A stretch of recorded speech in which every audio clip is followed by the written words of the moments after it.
Yo, what up everybody? It's your boy Numemo back with another video. Little bit of a change of setting. We're in Madrid.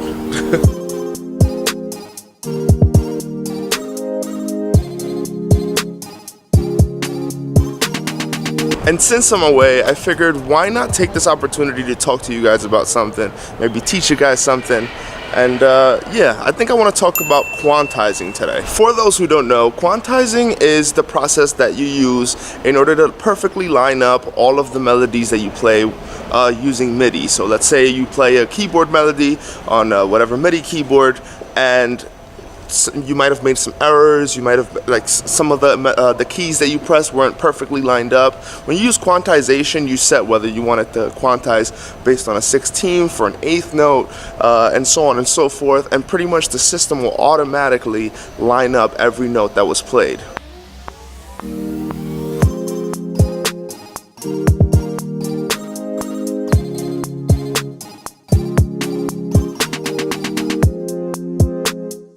Now, it's a super handy thing to use, especially when recording that way, but you don't want to get too carried away with it, because if you do, it's very possible that your sounds will end up coming, like your beats will come out sounding very robotic. So I tend to not quantize all of the sounds of my beats, but especially for like drums, I like having my kicks and snares perfectly lined up. So whenever I play those, using whether it's the pads on my MIDI keyboard or just pressing the keys or whatever, sometimes you play the drums and they don't come out perfectly lined up, and quantizing is very useful for that. That way you don't have to go into the system and manually line everything up. Another reason I think it's important to not quantize everything is because some of the sounds that you add to your beat, some of the things you play on your beat, you want them to have some, like, a level of swing and kind of like not just sound super like robotic and chopped up. And I think if you do too much quantization, it's very possible that your beat could end up sounding robotic and choppy, and yeah, so don't go too crazy with it, unless I guess that's the style that you're going for. But I would say try to use it for some of the structural elements on your beat. Otherwise, it's nice to have some of the things that you play on your beat have character and not be super perfect. I think some of those imperfections give the sounds in your beat character, and it's worth having sometimes. It's like music stuff out here. Look at that.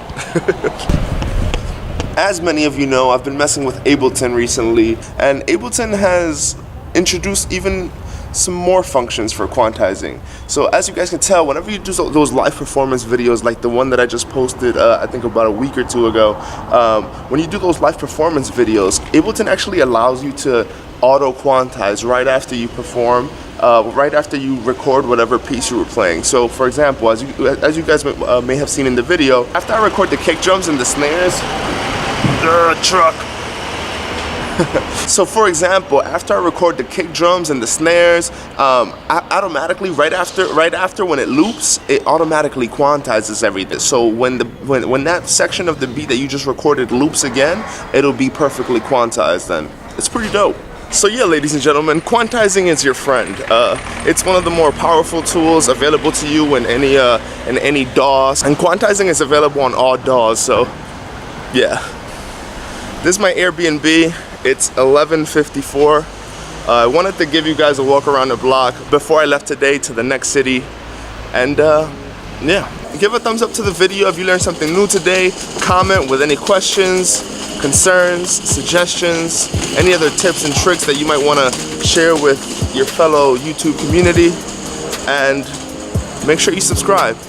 Much love, guys. Peace out. By the way, Airbnb has the smallest elevator I think I've ever seen. 2 people.